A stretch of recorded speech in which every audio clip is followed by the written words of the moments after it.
Entonces voy a escribir acá esos dos textos que acabo de mencionar. El primero está en la segunda carta a Timoteo, capítulo 3, versículo 16. Y el segundo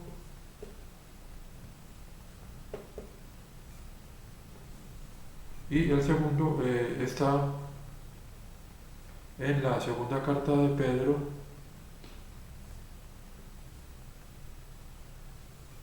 capítulo 3, versos 15 y 16.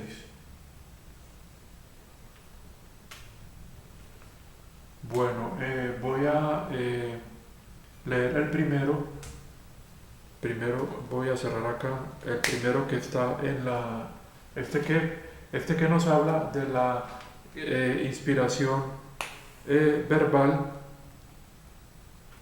del Antiguo Testamento. Y el segundo que tengo acá nos habla de la inspiración verbal. Nos permite comprender que también el Nuevo Testamento es inspirado. La segunda carta a Timoteo, capítulo 3, verso 16.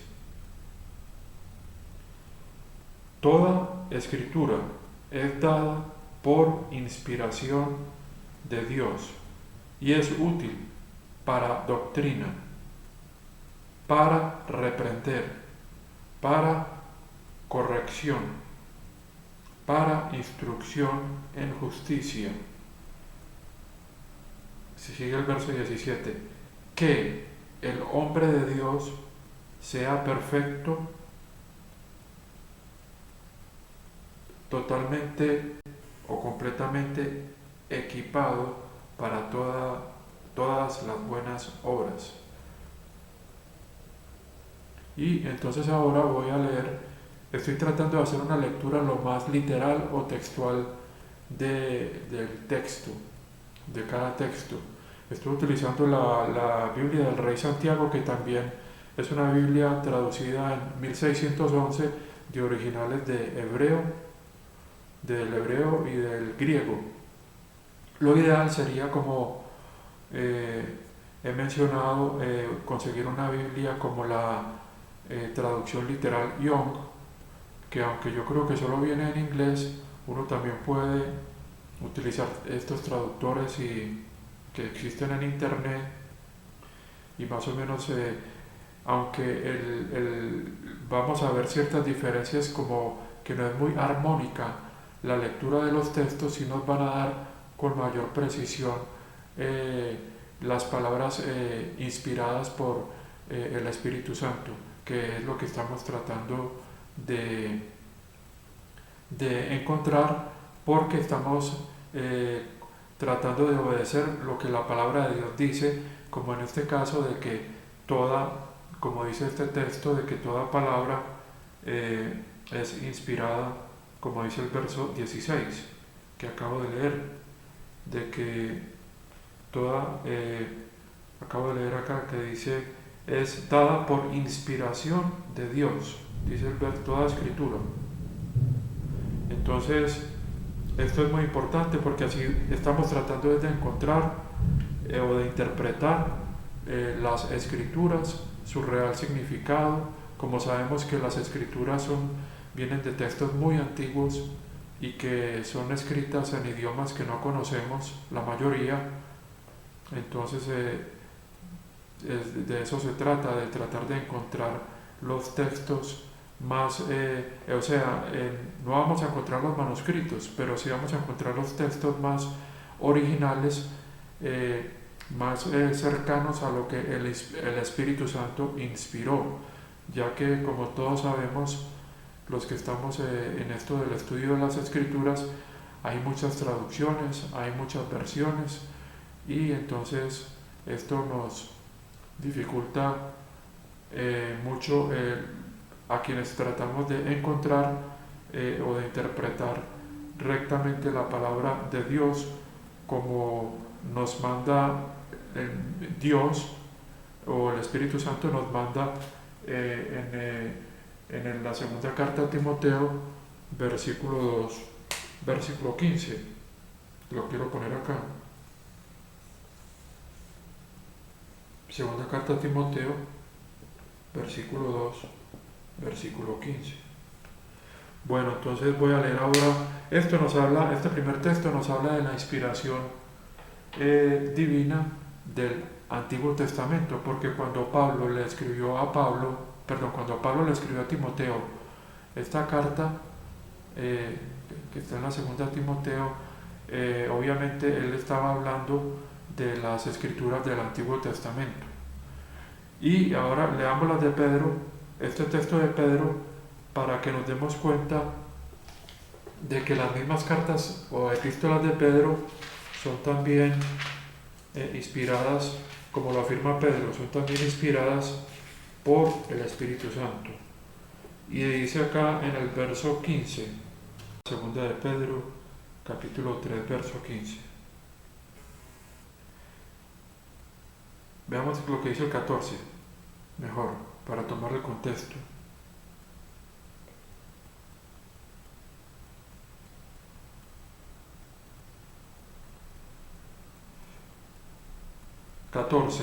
Por lo tanto, amados, viendo que ustedes esperan tales cosas, está hablando acá Pedro en el 13 de que, dice acá, vamos a tomar mejor desde el 12,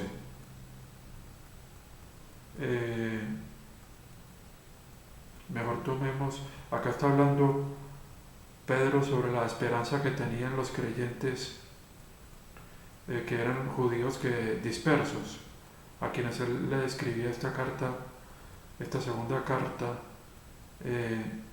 y les estaba hablando sobre el día del Señor, lo cual es un evento futuro. No sé si tomar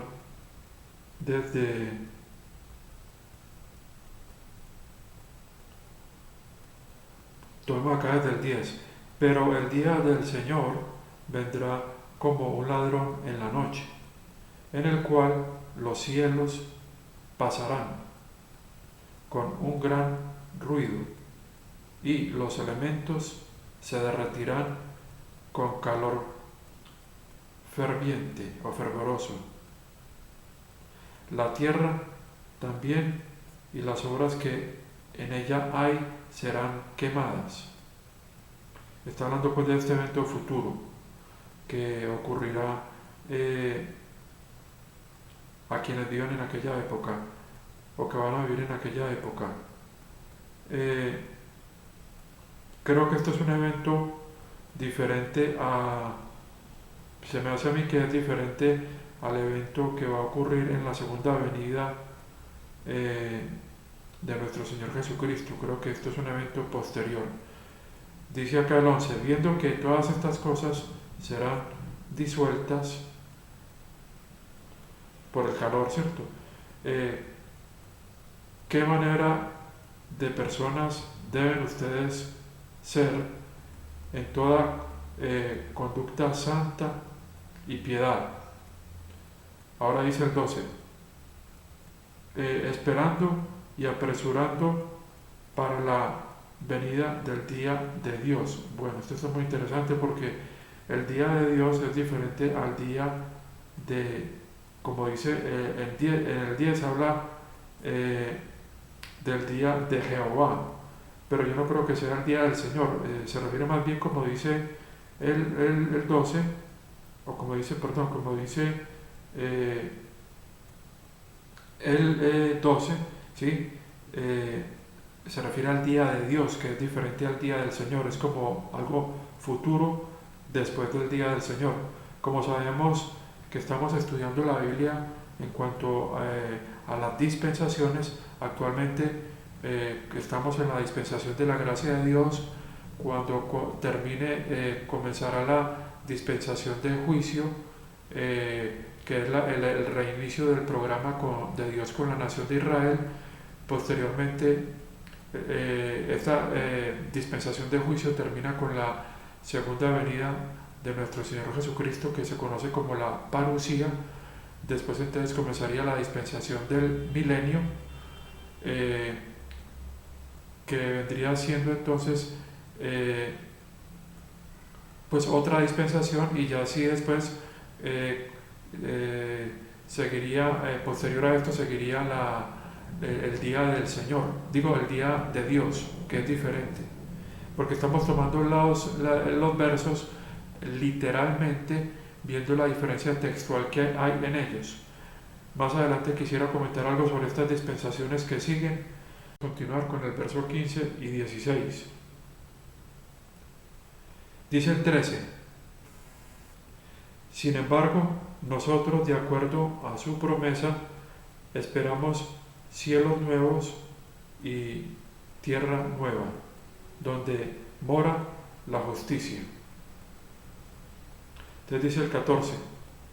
Te está hablando acá de que la esperanza de estos creyentes del nuevo pacto, de la iglesia de Dios, era algo diferente a lo que les va a tocar a los no creyentes en esta segunda resurrección que va a haber después de la dispensación del milenio. Dice el 13: sin embargo, nosotros, de acuerdo a su promesa, esperamos, eso ya dice, yo lo acabo de leer, esperamos cielos nuevos y una tierra nueva, donde mora la justicia. Y el 14: por lo tanto, amados, viendo que ustedes esperan tales cosas, sean diligentes para que ustedes puedan ser encontrados de Él en paz, sin mancha y sin culpa. Sabemos que está hablando de cómo debe ser el caminar de los creyentes. Y el 15: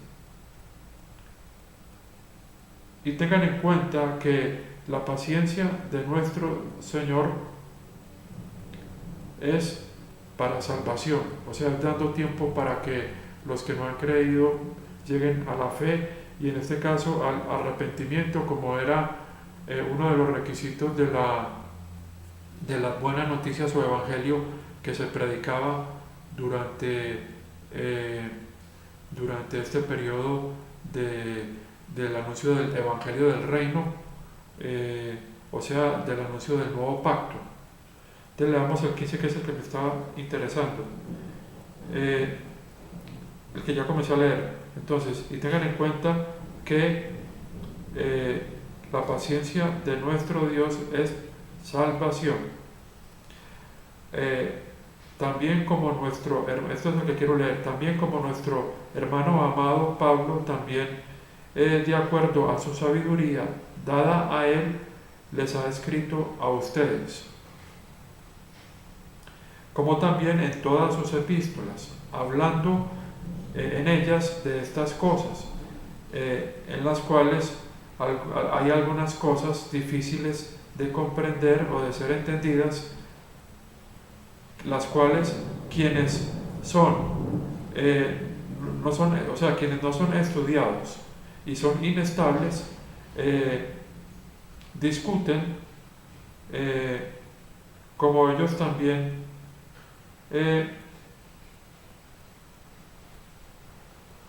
lo hacen con las otras escrituras, para su propia destrucción. Bueno, más concretamente ese término que hay acá en el verso 16 sería más bien como distorsionan. Hay otros versos en los evangelios, por ejemplo, en que nuestro Señor Jesucristo le decía a los discípulos que ellos iban a recibir poder cuando llegara el Espíritu Santo, y además de que el Espíritu Santo los iba a llevar a toda verdad. Estos eran tiempos en que una vez vino el Espíritu Santo en Pentecostés, este les dio la inspiración a ellos para escribir los libros del Nuevo Testamento que nosotros ahora podemos estudiar.